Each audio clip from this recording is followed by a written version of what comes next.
Annie, hi, you got company. 2 years leading up to the pandemic, you did it on your own, and now you have company out there, which is a great thing. Not a lot of company, but you have company. So what's the thoughts? I'm super excited. Part of me is really nervous, just because I feel like every year I go into this, I convince myself I'm partially not capable of it, which I know I am. I put the time in. But I'm so excited to not be alone out there and have other females join me this year. I feel like I was so excited the last time it ran because I was really hoping that would be the case, and it didn't end up happening, and so this is like a dream come true. Honestly, I have really tough competition on my hands. I think it's going to be really fun, and I'm just excited to be out there. I didn't even know if I was going to be able to do this. I'm recovering from a shoulder injury, and so getting to just be back in this channel with all of the people I've looked up to for so many years, it's going to be so incredible. So I'm excited and nervous and just ready. Very cool. Channel looks good. And yes, Annie wrote history in 2018 and 2019, if you guys never followed that.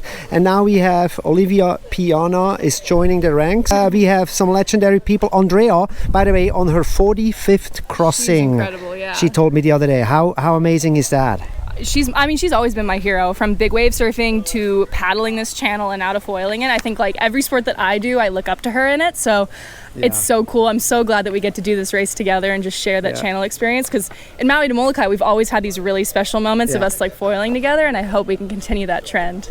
Very cool, very cool. We all can't wait till tomorrow. A new chapter in channel crossing racing. And we got a company out there in the channel, and we've seen her on this finish line. Everything kind of boiled down to the China wall situation there.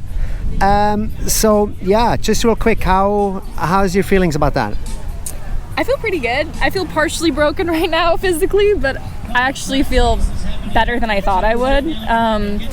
It was a really, really brutal race. I kind of went into it knowing that at some point I was going to hate every single piece of equipment I had, just because I feel like it changes so much that you're always going to want to be on something different. And I definitely went through that. The beginning, I actually surprised myself, and I was able to flat water pop up and make it out, and it was just ridiculously hard, and I think I blew a lot of my energy there, and then was kind of playing catch up the whole time, and then kind of got my bearings and went pretty far down because I just wanted to like have the straightest shot I could. Was a little worried that I was too far down, and then randomly Kai showed up, and I was like foiling next to Kai for 30-40 minutes, and then he took off, and I kind of like tried to follow his line.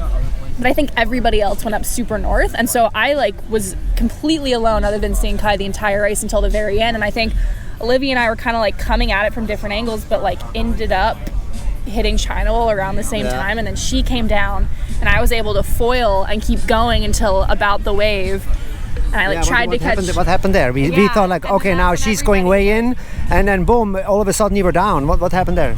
Yeah, I thought I was gonna get a wave, and the wind just hit me, and I was like at the top of a wave, and I was almost able to make it down, and I just couldn't quite make it. And then like people were yelling at me to try and catch another wave, and I tried, and there was just nothing out there. And so I was like, fuck, I just have to keep going, because she was still behind me at this point. And then I was prone paddling as hard as I could on my 6'6" board, and it was just too small. And she caught up to me, which she played the smart game. She had a bigger board, and she just smoked me to the finish. There was like no way I was going to be able to keep up with her. So kudos to her. She was so fast out there. So yeah, it was a tricky race. It was so heartbreaking because I was just like so close. But I mean, it was a very fair, well-run race by her. So it was super cool. So if we keep doing this for the years to come, and this China wall thing is going to be it, the way it's going to finish, is that something you're cool about it, or do you feel like it should be finishing in the bumps outside, or is that just part of the game, grinding against the wind? It's bittersweet, I think. Like for me today, I'm like, oh, of course I want to say I would have rather the race to finish outside, but I think it does add like a really exciting aspect to the race, like something that most races don't have. It does encourage people to use different gear than they normally would. Like at home, I'm happy on my 6'6" board, but for this, you want something that's a little longer, so you can end up like beating people out at that finish. So I don't know. I mean, I kind of like having this like gruesome ending, but at the same time, it would be super cool if we could actually like add on a Hawaii Kai run to this finish and end at the canoe club or something instead. That'd be like a 40-mile run. So I don't know. I'm willing to punish myself any way that they'll allow it, but awesome. Well, thank you so much, Annie. It was sure making for an exciting finish because we were enjoying it on the boat, and top job. Thank you.